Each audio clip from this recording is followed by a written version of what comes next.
o Senhor que virá como juiz. Mateus 28 2:16, 20. Os 11 discípulos partiram para Galiléia, para o monte que Jesus lhes tinha designado. Quando o viram, o adoraram, mas alguns duvidaram. Chegando-se Jesus, falou-lhes, dizendo: É-me dado todo o poder no céu e na terra. Portanto, ide fazei discípulos de todos os povos, batizando-os em nome do Pai, do Filho e do Espírito Santo, ensinando-os a guardar todas as coisas que eu vos tenho mandado. E certamente estou convosco todos os dias, até a consumação do século. Como vocês estão hoje? Viver nesse mundo nos dias de hoje é algo muito confuso e perturbador.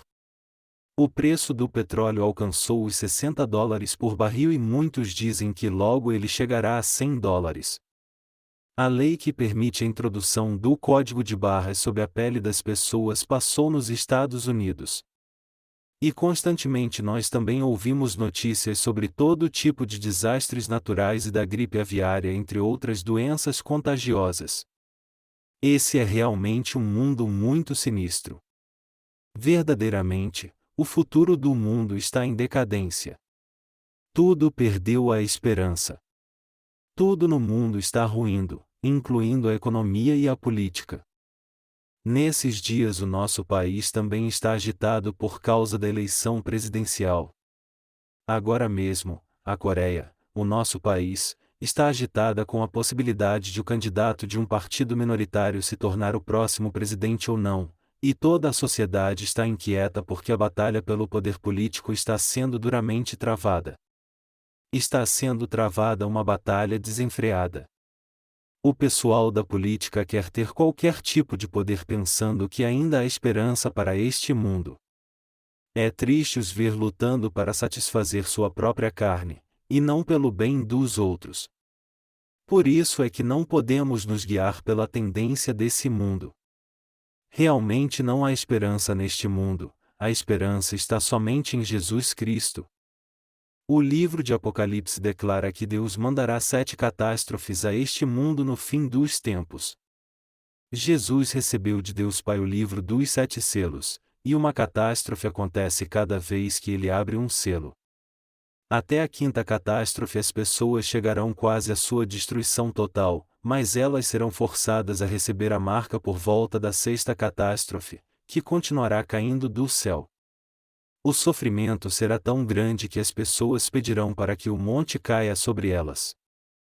Pedras do tamanho de um talento, cerca de 40 kg ou 100 libras, cairão do céu, todo tipo de doenças surgirão e as pessoas serão afligidas por chagas em todo o corpo.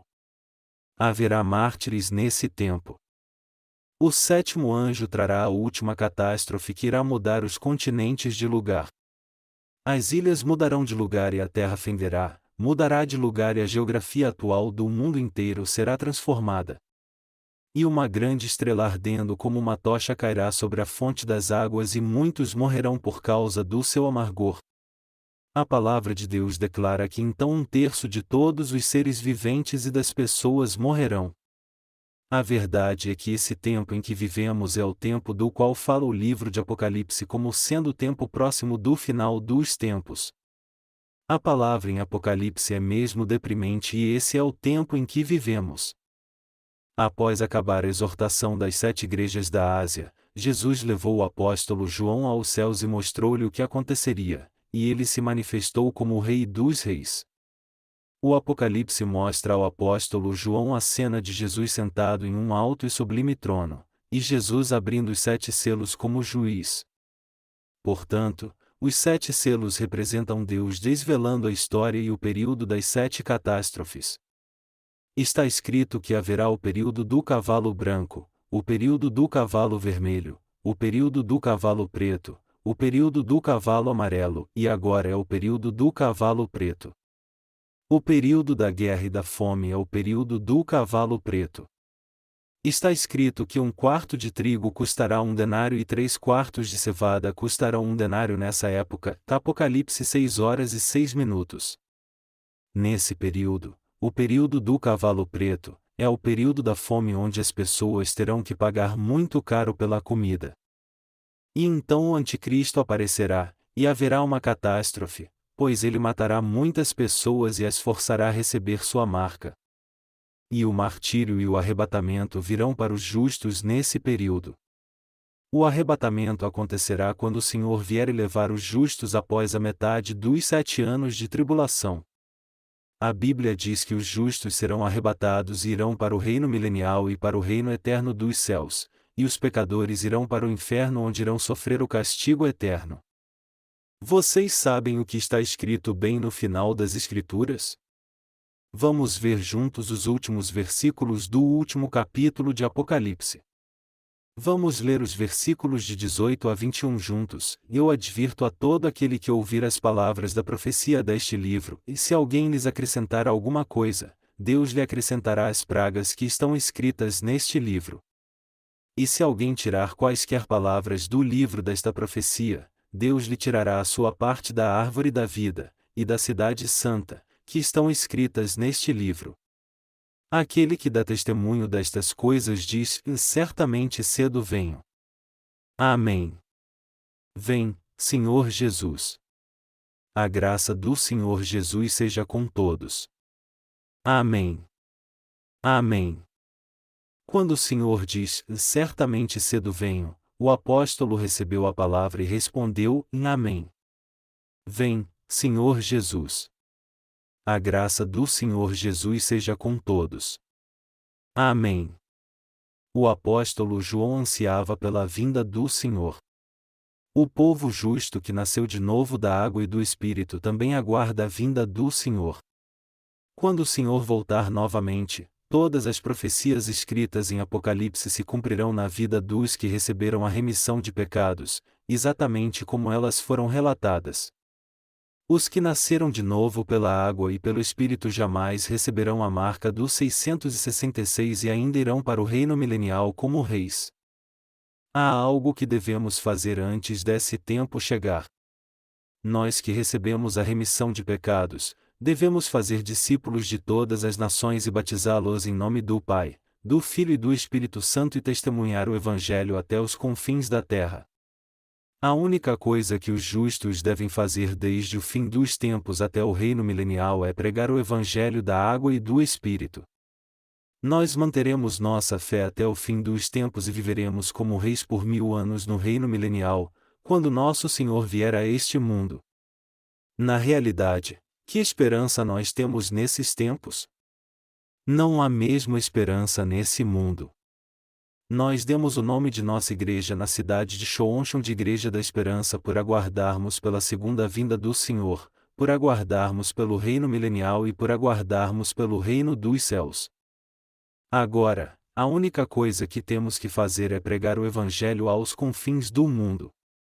Nós devemos pregar o Evangelho ao mundo todo mesmo ele estar chegando ao fim. Nosso Senhor disse: e certamente estou convosco todos os dias, até a consumação do século. Mateus 28:20.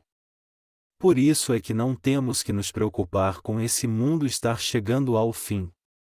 Nós só precisamos crer que o nosso Senhor virá, e por isso temos que preparar nosso coração e pregar o Evangelho da água e do Espírito até o dia que o Senhor voltar.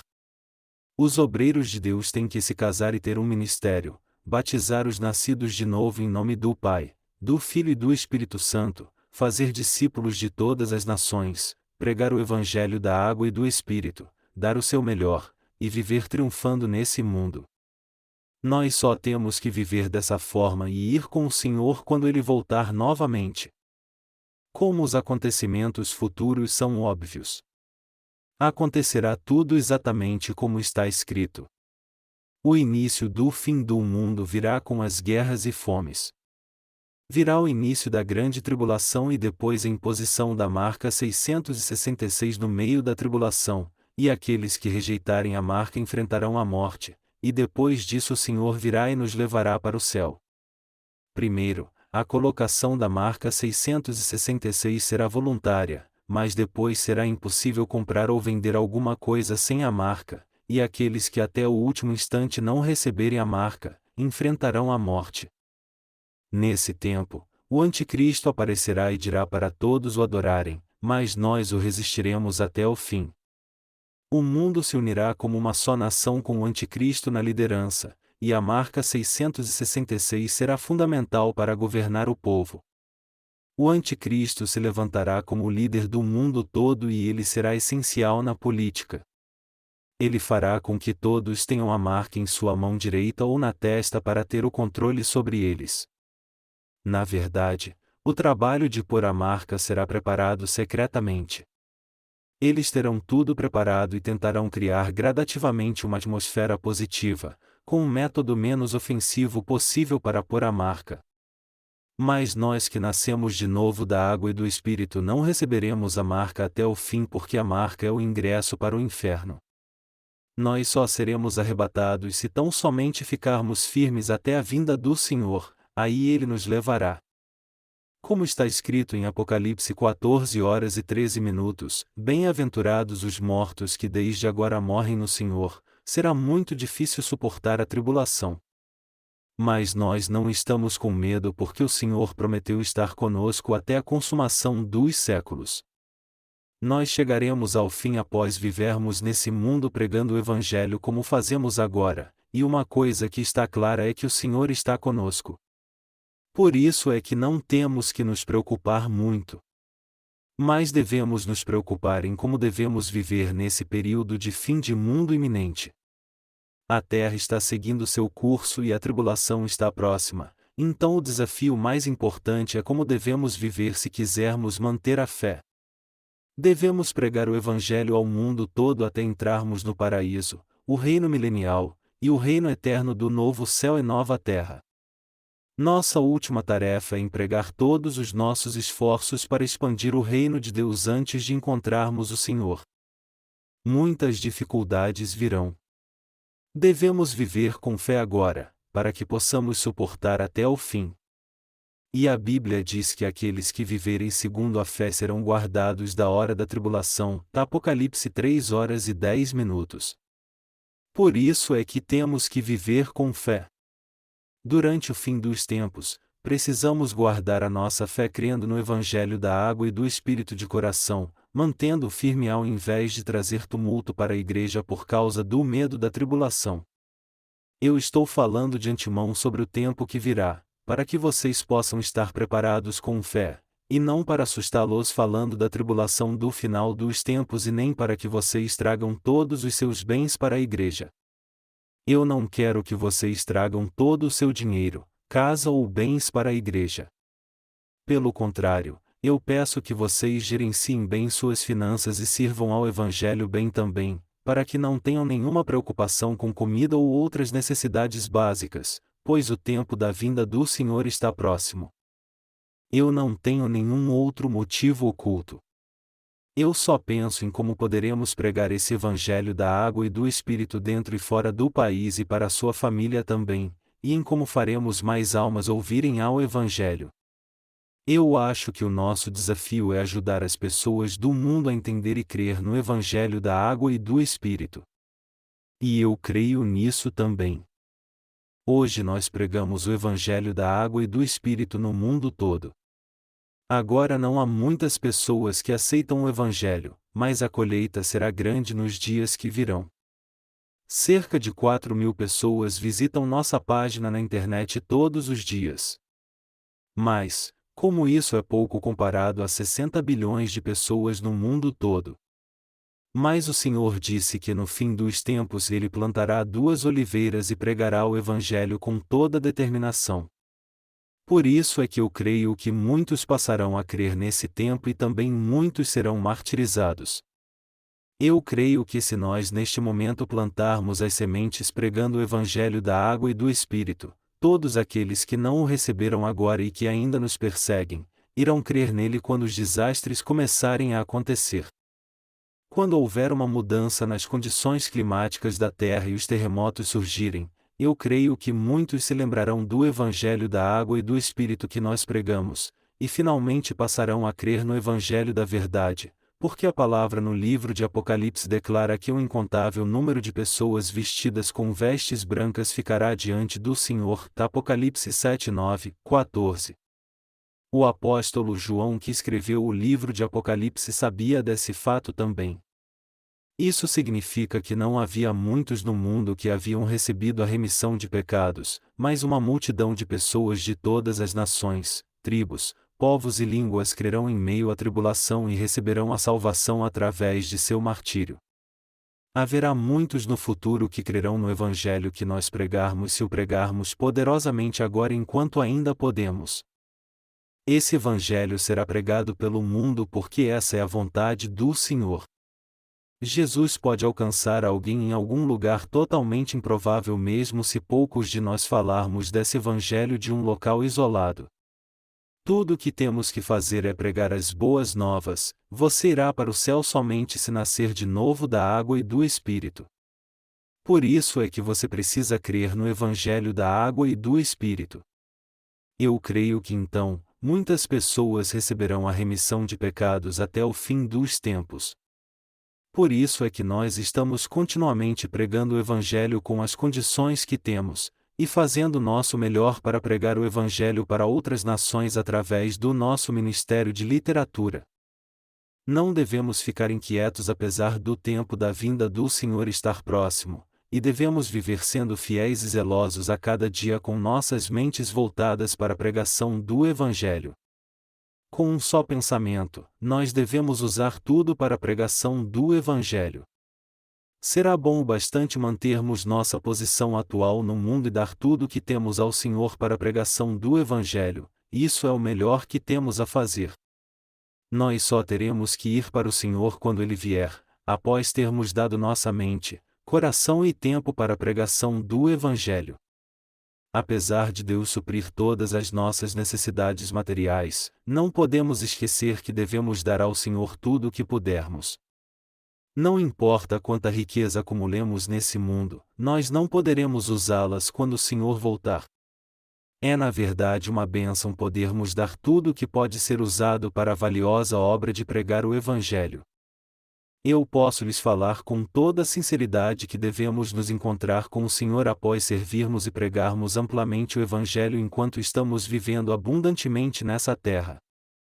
Eu não tenho nenhum outro motivo além de admoestá-los a viver uma vida de renúncia pelo Evangelho. Talvez vocês não creiam nisso. Eu tenho uma consciência limpa diante de Deus. Eu não tenho nada do que me envergonhar diante do Senhor porque eu creio no Evangelho da água e do Espírito, guardei esse Evangelho e o compartilhei com todas as pessoas, e ainda dei toda a minha vida para essa obra. Nosso Senhor ressuscitou e disse aos discípulos antes de sua ascensão: É-me dado todo o poder no céu e na terra. Portanto, ide fazei discípulos de todos os povos, batizando-os em nome do Pai, do Filho e do Espírito Santo, ensinando-os a guardar todas as coisas que eu vos tenho mandado. Mateus 28, 2.18, 20. E ele prometeu: E certamente estou convosco todos os dias, até a consumação do século. Qual foi o último mandamento que Jesus pediu que fizéssemos com o Pai e o Espírito? O que ele pediu para nós obedecermos? É que deveríamos fazer discípulos de todas as nações e batizá-los em nome do Pai, do Filho e do Espírito Santo. E também para ensiná-los a seguir todas as coisas que o Senhor ensinou aos seus discípulos. Essa foi a última vontade do nosso Senhor. As pessoas deixam um testamento antes de morrer. Alguns temem não poderem deixar um testamento quando estão com a doença de Alzheimer, então eles gravam seu último desejo numa fita. Assim como alguém que tem uma última palavra para dizer aos seus filhos, temos que nos lembrar que Jesus deixou um testamento depois de ter ressuscitado e logo antes de ascender aos céus. Ele disse: Portanto, ide fazei discípulos de todos os povos, batizando-os em nome do Pai, do Filho e do Espírito Santo, ensinando-os a guardar todas as coisas que eu vos tenho mandado. Isso significa que devemos crer na palavra de Deus e viver pela fé. Quando eu falo, eu tenho uma consciência limpa, eu quero dizer que nunca omito o batismo que Jesus recebeu quando eu prego o Evangelho. Eu nunca preguei o Evangelho sem o seu batismo, só para ganhar mais pessoas. E eu nunca farei isso no futuro também. Crer em Jesus sem o batismo que ele recebeu é inútil. O livro de Apocalipse, o último livro da Bíblia, diz que Deus irá apagar o nome da pessoa do livro da vida se ela omitir uma parte sequer das Escrituras. E também está escrito que Deus irá acrescentar às pragas aquele que acrescentar alguma coisa à sua palavra. Apocalipse 22, 2.18, 19. Ter as pragas acrescentadas e o nome apagado do livro da vida significa ir para o inferno e receber o castigo eterno. Então, todos têm que crer no Evangelho da água e do Espírito assim como ele é.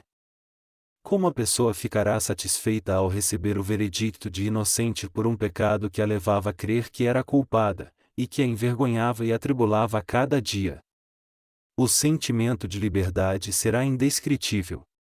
Cada pessoa sofre pelo pecado cometido em seu coração, pelo pecado cometido em suas ações, e pelo pecado que nasceu com ela. Como essas pessoas ficariam contentes se alguém lhes dissesse: "Você não tem pecado"? As pessoas creem de primeira se alguém diz: "Você não tem mais pecado", quando pregam somente o evangelho do sangue na cruz, ao invés do evangelho da água e do Espírito. Os evangélicos pregam esse evangelho. Contudo, é inútil crer somente no sangue mesmo se alguém creia fervorosamente em Jesus e clame por ele, se sua fé desconhece o seu batismo. Definitivamente nós temos que obedecer ao mandamento que Jesus nos deu. Temos que lembrar que seu mandamento é batizar no nome do Pai, do Filho e do Espírito Santo e manter firmemente a nossa fé. O Senhor veio a este mundo e pediu para guardarmos duas cerimônias. Uma é a Santa Ceia. O Senhor disse: "Tomai, comei, isto é o meu corpo. Bebei dele todos. Isto é o meu sangue, o sangue da nova aliança, que é derramado por muitos, para a remissão de pecados." Mateus 26, 2.26 e 28. A outra cerimônia foi batizar em nome do Pai, do Filho e do Espírito Santo. O Senhor nos deu esse ritual de batizar em nome do Pai, do Filho e do Espírito Santo. Toda igreja deve manter essas duas cerimônias. Há um elemento comum nessas duas cerimônias. O Senhor nos deu o pão e o vinho na ceia. Dar o pão significa que o Senhor recebeu o batismo sobre seu próprio corpo e levou todos os pecados sobre si e os purificou, e dar o vinho significa que o Senhor nos deu a sua vida ao derramar seu sangue e morrer na cruz.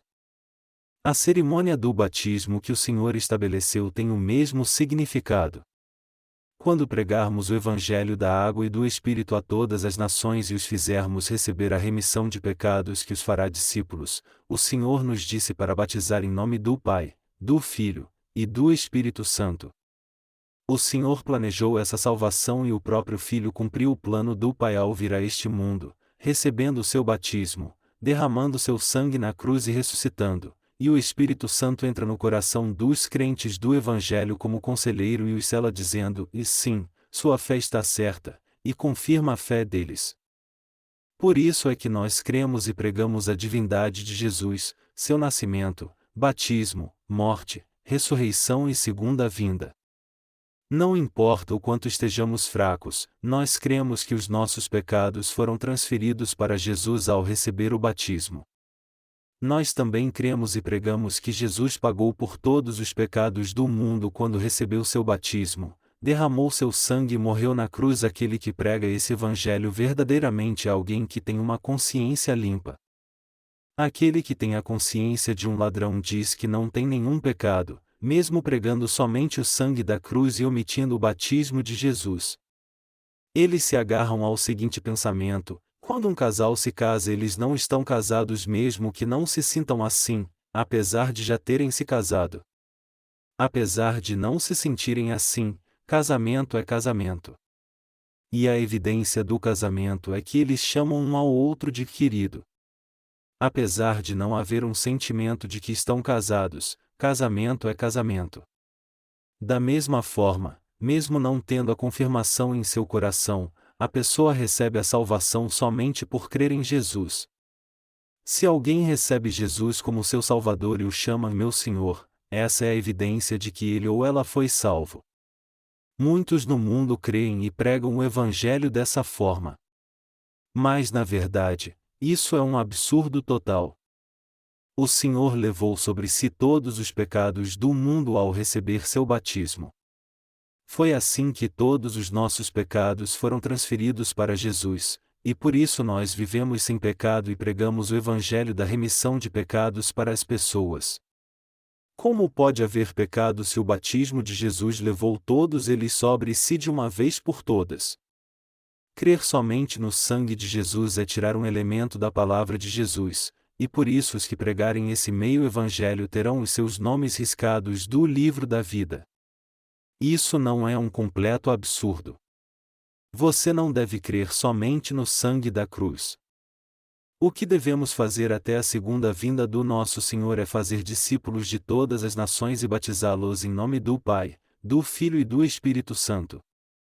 Nós temos que batizar como sinal da fé e fazer discípulos dos que responderem sim à pergunta: Jesus lhe deu a remissão de pecados com a água e do Espírito. Você crê no Evangelho da água e do Espírito? Então, tudo o que precisamos fazer é somente ensiná-los a continuar pregando o Evangelho. Essa é a única coisa que temos que fazer. Se Jesus disser que está voltando, não haveria nada que pudéssemos fazer para impedir isso. E se Jesus decidisse vir, não poderíamos dizer: por favor, espere só mais um pouco. Seja paciente. Venha mais tarde. Eu ainda não ganhei todo o dinheiro que precisava ganhar. Venha mais tarde. Eu não vivi ainda o suficiente. Venha mais tarde.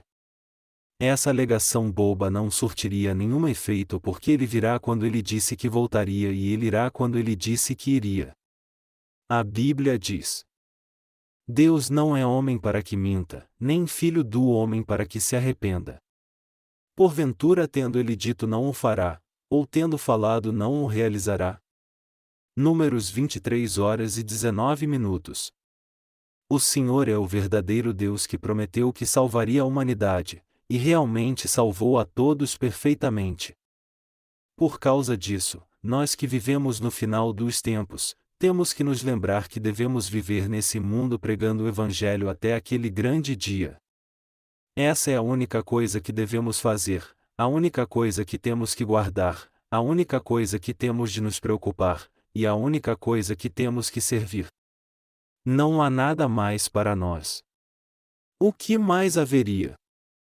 O que um homem pode fazer só com seu poder e esforço diante de Deus? Não há nada que alguém possa fazer com o esforço humano contra o que Deus planejou. Você e eu só temos que crer na promessa do Senhor que diz que Ele estará conosco até a consumação dos séculos, e nos dedicarmos a pregar o Evangelho ao mundo todo como Ele mandou. Além disso, há algo mais que temos que crer? O que mais devemos fazer no fim dos tempos? As coisas mudam ano a ano. Realmente, as coisas estão mudando muito, muito rápido. O tempo da vinda do Senhor está cada vez mais perto. Ponham todas as suas forças para pregar o Evangelho. E continuem se preparando para a pregação do Evangelho. Prepare a sua fé, guarde-a, e pregue o Evangelho. Há algo que você deve lembrar no tempo da vinda do Senhor. Você não deve se submeter ao Anticristo e aos seus seguidores que no fim dos tempos dirão para você receber a marca da besta. Quando eles disserem para recebermos a marca em nosso corpo, tudo o que devemos fazer é não recebê-la. Certamente, eles irão nos ameaçar quando dissermos que não a receberemos. Mas se cedermos à pressão, esse será o fim para nós. Esse mundo não será mais um lugar onde se valerá a pena viver. Desastres terríveis acontecerão na terra no fim dos tempos. Pedras do tamanho de um talento cairão, o fogo virá do céu, todo tipo de doenças se espalhará, e as pessoas não poderão mais viver na terra. Que felicidade o espera mesmo que você receba a marca! O mundo logo chegará ao fim, independentemente se você receber a marca ou não. Se você receber a marca, poderá viver um pouco mais, mas irá receber o castigo do fogo eterno. Então, Você deve guardar a fé para poder resistir quando quiserem lhe colocar a marca. Numa só palavra, o mundo será destruído pelos desastres. Acontecerão terremotos, as doenças se espalharão, as pedras cairão do céu, e guerras e confusões surgirão em todo lugar. Porque o mundo estará nesse caos, um forte e carismático líder se levantará nessa situação e seus seguidores tentarão implantar um chip eletrônico no corpo das pessoas para ter o controle sobre elas. Então, tudo acabará. Se já não há muita esperança, haverá muito menos no futuro. Não será necessário tentar agradar o anticristo e seus seguidores para viver um pouco mais, dizendo: "Oh, por favor, deixe-me em paz. Eu farei tudo o que quiser."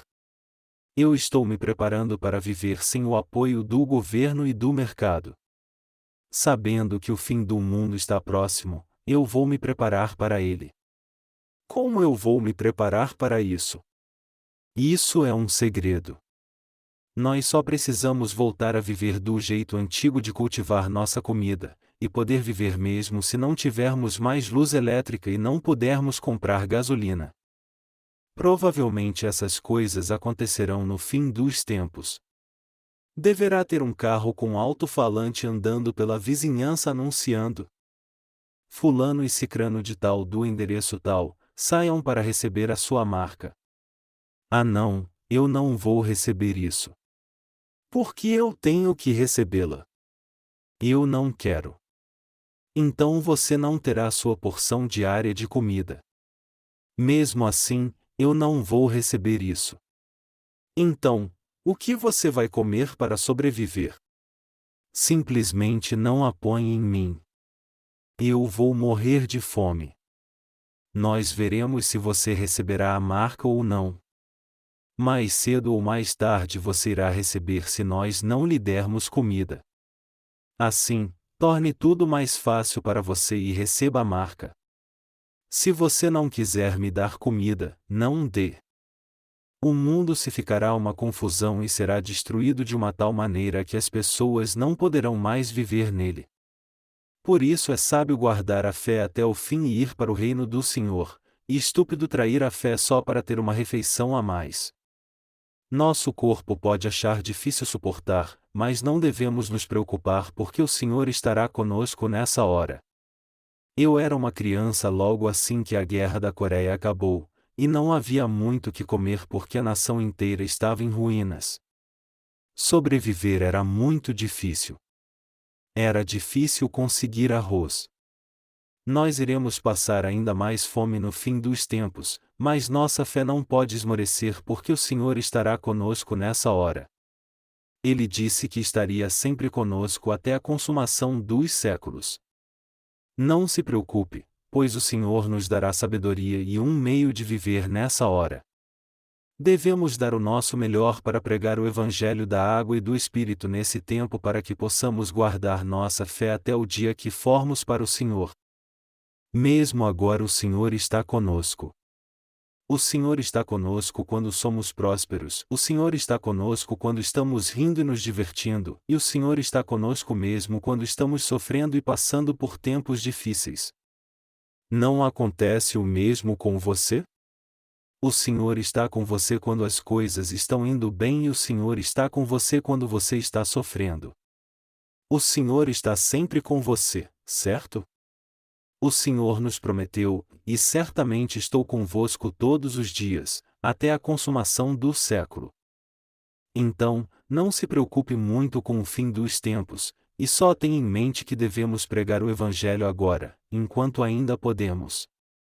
Nós só precisamos publicar mais livros para que as pessoas venham a conhecer esse Evangelho da água e do Espírito, e pôr mais livros eletrônicos em nossa página na internet, e fazer fielmente tudo o que pudermos para nos encontrarmos com o Senhor.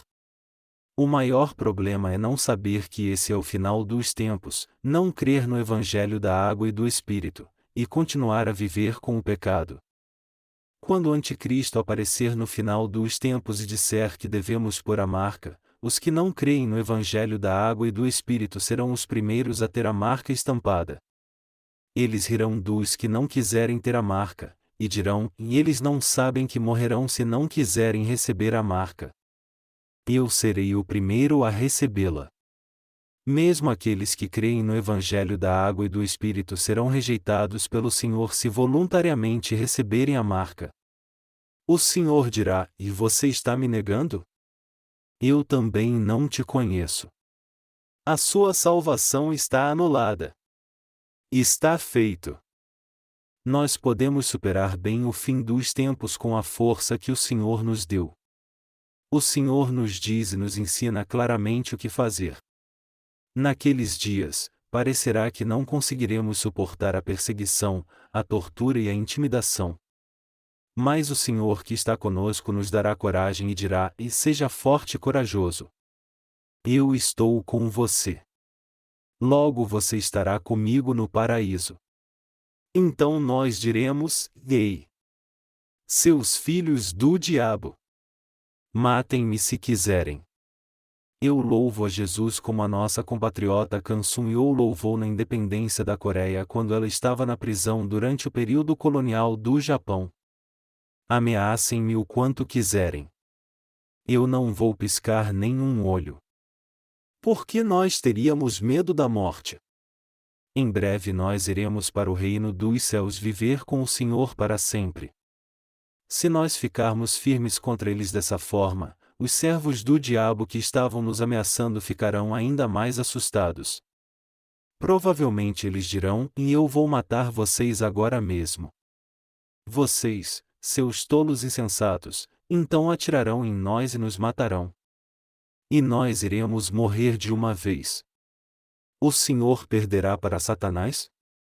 Na verdade, a batalha que travamos é a batalha entre o Senhor e Satanás. Nós não estamos lutando contra algum ser físico. Pelo contrário, estamos lutando contra os espíritos das regiões celestiais. O Senhor prometeu que estaria conosco até aquele grande dia. Então, tudo o que precisamos fazer é crer em Sua palavra e sermos fiéis à obra que Ele nos confiou até o fim. Então só teremos que nos encontrar com o Senhor. Tudo precisaremos fazer é ir com o Senhor quando Ele nos chamar. O que mais poderemos fazer? Que força nós temos para fazer algo espiritual? Nós que não temos pecado e que cremos no Evangelho da Água e do Espírito, devemos viver para o bem de outras pessoas pela fé. Vamos pregar com zelo o Evangelho da Água e do Espírito, crer firmemente na Palavra de Deus, e estabelecer a verdade da água e do Espírito enquanto vivermos nesse mundo. Esse é o tipo de vida mais feliz. Vocês compreendem isso?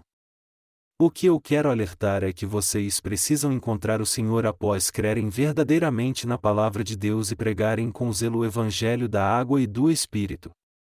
Somente o que aguarda vocês é o dia do julgamento de Deus, e vocês perderão tudo o que investirem nesse mundo, agindo como se fossem viver aqui por 1000 anos. Isso não é uma ameaça. Eu estou dizendo isso para o seu próprio bem. Não importa se formos ricos e poderosos, nós podemos viver sem comida? Não importa o quanto tentemos, podemos sobreviver se houver fomes, pestes e terremotos em vários lugares? Não podemos sobreviver. Há poucos anos atrás, houve um terremoto em uma grande cidade da Turquia e quase todas as pessoas da cidade morreram, e o terremoto continuou depois disso. E quanto ao tsunami da Indonésia no último Natal? Até mesmo nosso país não está livre de terremotos nesses dias. Algum dia existirá as condições certas para um terremoto acontecer, e o nosso país um dia passará por um desastre horrível, mesmo que até hoje não tenha acontecido nenhuma grande tragédia porque a graça de Deus tem sido com pessoas justas como nós. Antes de um terrível desastre acontecer, precisamos ajudar mais pessoas a crerem no Evangelho da Água e do Espírito e a receberem a remissão de seus pecados. Eu estou falando isso para vocês se prepararem para esse tempo, não porque eu estou assustado e preocupado ou querendo que vocês deem mais dinheiro. Eu não estou nem um pouco preocupado. Todos nós que nascemos de novo da água e do Espírito pregaremos o Evangelho da água e do Espírito por toda a nossa vida como se o fim do mundo fosse amanhã. Eu estou falando que não devemos pôr nosso coração nas coisas desse mundo, a fim de que passemos o tempo que nos resta fazendo a justa obra. Você sabe o tamanho que pode chegar uma batata doce? Eu vou te ensinar agora como plantar batatas doces bem grandes. Então, abra bem seus ouvidos e preste atenção. Primeiro, plante a semente de batata doce com muito cuidado até que o seu broto venha a germinar. Depois, plante o broto de batata doce que germinou com muito cuidado também no solo perto de um rego, pois assim ele absorverá a água da chuva e crescerá muito embaixo da terra. Conforme a raiz for crescendo, ela se espalhará tanto debaixo da terra que chegará até os regos. As raízes então vão se entrelaçar e logo cobrirão toda a terra de batata doce. E conforme as raízes forem crescendo, várias outras raízes começarão a dar batata doce também. Contudo, elas não crescerão muito se tentarmos cultivá-las no mesmo lugar. É por isso que quem for cultivar batata doce tem que prestar atenção para que suas raízes venham a se espalhar. Aí então o talo principal se separará das suas raízes. E se o fazendeiro levantar e abaixar sua raiz de vez em quando, ele fará com que cresçam 5 ou 6 batatas doces bem grandes. É assim que se cultiva uma boa batata doce. Na verdade, eu estive numa plantação de batata doce quando meu irmão morava lá. Foi meu irmão que me disse isso naquela época. E o que eu estou dizendo a vocês era o que eu me lembro de ter ouvido naquele tempo. A vida espiritual dos crentes é igual à plantação de batata doce. Se nos preocuparmos com tudo o que acontece conosco, não poderemos nos entregar à obra mais importante e fundamental de pregar o Evangelho. Quando um justo tem muito interesse nas coisas do mundo e nos seus próprios problemas, ele colherá muitos frutos carnais dessas preocupações, e não poderá se preocupar com a pregação do Evangelho e nem viver para ajudar outras almas. Devemos concentrar nossos interesses no Evangelho. Devemos lançar fora essas coisas banais do mundo e não deixá-las terem lugar em nosso coração. Devemos dar todo o nosso coração para a pregação do Evangelho da água e do Espírito. Essa é verdadeiramente a vida de um justo. Por isso é que eu continuo confiando a vocês a obra do Evangelho. Precisamos fazer muita obra pelo Evangelho se não quisermos ter nossas mentes tomadas pelo mundo. Quando eu digo, vamos sair todos juntos para pregar o Evangelho. O que vocês estão fazendo agora? Vamos nos esquecer das bobagens e implantar igrejas logo, isso é manter seu coração longe das coisas do mundo. Acontece o mesmo comigo. Se eu perder meu coração para essa obra do mundo e da minha própria carne, não poderei mais servir ao Evangelho e a obra espiritual não será feita. Quando estou escrevendo um livro, se há um manuscrito que eu preciso terminar com urgência, eu fico tão preocupado com isso que não consigo dormir até acabar. Irmãs casadas, vocês tiveram filhos, não tiveram? Escrever um livro é igual a dar à luz a um filho. Quando a mulher suspeita da gravidez e vai ao hospital fazer o exame, ela ouve: "Parabéns, você está grávida." Então, quanta dor a mulher grávida sente até dar à luz ao seu filho. Uma mulher grávida vai regularmente ao hospital para fazer os exames, vai ao hospital quando suspeita que há algo de errado. Uma mulher grávida é tão sensível que ela consegue ouvir música clássica que ela normalmente não ouviria mesmo sentindo dor, lê romances clássicos que nunca leu antes, e tenta ter, se possível, bons pensamentos. Ela toma conta tão bem do seu ventre inchado que veste roupas folgadas que têm uma boa ventilação. Ela é cuidadosa com seus pensamentos e corpo até o dia de dar à luz. Isso requer muita preocupação. E quanta dor ela sente até o dia de dar à luz. Quando ela dá à luz, ela passa por uma dor muitas vezes maior que sente um paciente de câncer. Então ela pode finalmente suspirar de alívio depois disso. Eu creio que esse é o mesmo esforço que fazemos para publicar nossos livros cristãos e para servir ao Evangelho da Água e do Espírito. Não acontece o mesmo com você? Quando você tem algum plano, você não fica ansioso e preocupado até tudo terminar. Nós ficamos mais preocupados ainda com isso porque a obra que fazemos é a obra de Deus, e não as coisas da carne. Não podemos descansar nossas mentes até levarmos ao Senhor muitos frutos da salvação, depois de termos cumprido a responsabilidade que Deus nos confiou de pregar o Evangelho pelo mundo inteiro. Nós temos que fazer bem a colheita do Evangelho. Você compreende isso? Nós devemos fazer bem a colheita do Evangelho e entregar-lhe os frutos quando ele voltar, dizendo: E Senhor, aqui está o seu fruto. O mais importante não é se as almas recebem a remissão de pecados agora ou não. Pelo contrário, o mais importante é que devemos obedecer ao mandamento do Senhor, isto é, pregar o Evangelho da água e do sangue, e batizar os que receberam a remissão de pecados no nome do Pai, do Filho e do Espírito Santo assim como ele mandou, e devemos ensiná-los e ajudá-los a seguir o mandamento do Senhor fielmente. Se eles receberem ou não, nós só faremos o que o Senhor nos mandou.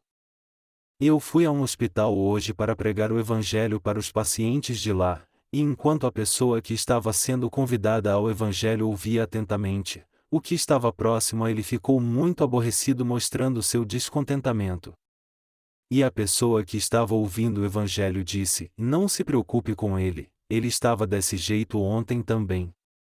Embora devêssemos estar felizes e contentes pelo que estava ouvindo o Evangelho, não estávamos preocupados se o outro estava gostando ou não, porque temos a convicção da nossa missão de pregar o Evangelho da água e do Espírito em obediência à ordem do Senhor.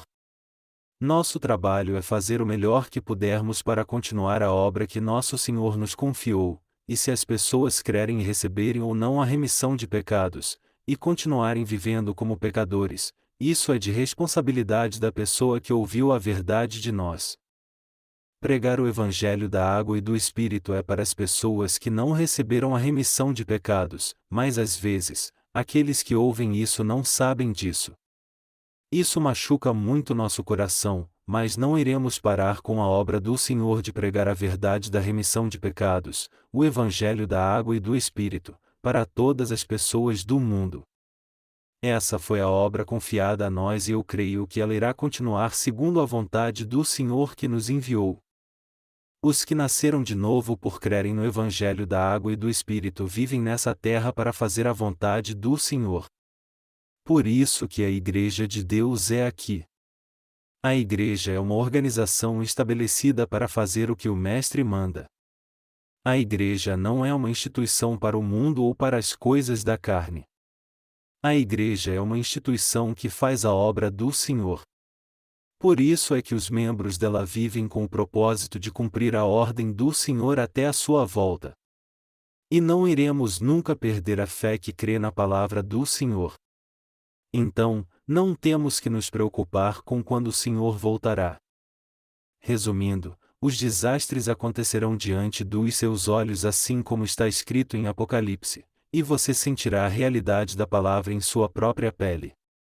Amados irmãos e irmãs em Cristo, aguentem um pouco mais e deem seu coração ao Evangelho, e vamos pregá-lo pelo mundo todo. Vocês entendem? Se nós vivermos com fé, orando para não trair nossa fé naqueles dias, nunca perderemos para Satanás. Mas, se um nascido de novo não ficar com a Igreja de Deus, ele cederá a Satanás e receberá a marca quando a hora chegar. Devemos entender claramente o que acontecerá no futuro.